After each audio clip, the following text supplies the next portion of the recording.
वराह अवतार। वराह अवतार हिंदू धर्म ग्रंथों के अनुसार भगवान विष्णु के 10 अवतारों में से तृतीय अवतार हैं, जो भाद्रपद में शुक्ल पक्ष की तृतीया को अवतरित हुए।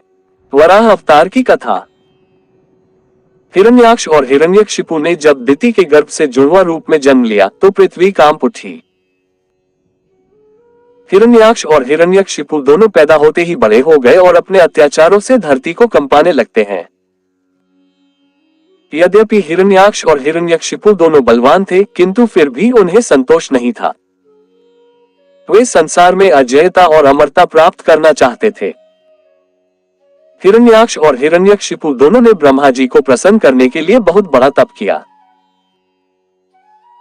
उनके तप से ब्रह्मा जी प्रसन्न हुए। ब्रह्मा जी से अजेयता और अमरता का वरदान पाकर हिरण्याक्ष उद्दंड और स्वेच्छाचारी बन गया। वह तीनों लोकों में अपने को सर्वश्रेष्ठ मानने लगा। हिरण्याक्ष ने गर्वित होकर तीनों लोकों को जीतने का विचार किया। वह हाथ में गदा लेकर इंद्रलोक में जा पहुंचा। देवताओं को जब उसके पहुंचने की खबर मिली तो वे भयभीत होकर इंद्रलोक से भाग गए। देखते ही देखते समस्त इंद्रलोक पर हिरण्याक्ष का अधिकार स्थापित हो गया। जब इंद्रलोक में युद्ध करने के लिए कोई नहीं मिला तो हिरण्याक्ष वरुण की राजधानी विभावरी नगरी में जा पहुंचा। वरुण ने बड़े शांत भाव से कहा, तुम महान योद्धा और शूरवीर हो। तुमसे युद्ध करने के लिए मेरे पास शौर्य कहां?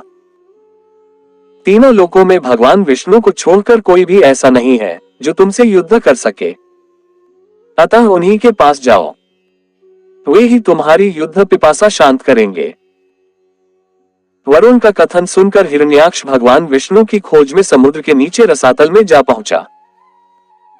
रसातल में पहुंचकर उसने एक विस्मयजनक दृश्य देखा। उसने देखा एक वराह अपने दांतों के ऊपर धरती को उठाए हुए चला जा रहा है। हिरण्याक्ष वराह को लक्ष्य करके बोल उठा, तुम अवश्य ही भगवान विष्णु हो। धरती को रसातल से कहां लिए जा रहे हो? यह धरती तो दैत्यों के उपभोग की वस्तु है, इसे रख दो।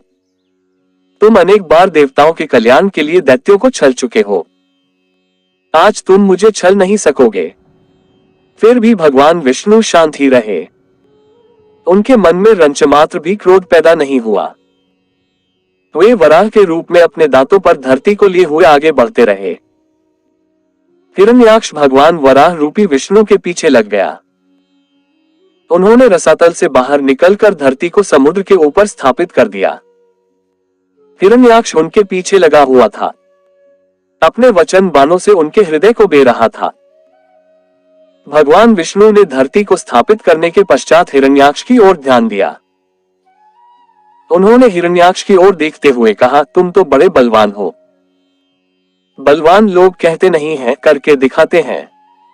तुम तो केवल प्रलाप कर रहे हो। मैं तुम्हारे सामने खड़ा हूं, तुम क्यों नहीं मुझ पर आक्रमण करते? बढ़ो आगे, मुझ पर आक्रमण करो। हिरण्याक्ष की रगों में बिजली दौड़ गई। वह हाथ में गदा लेकर भगवान विष्णु पर टूट पड़ा। भगवान के हाथों में कोई अस्त्र शस्त्र नहीं था।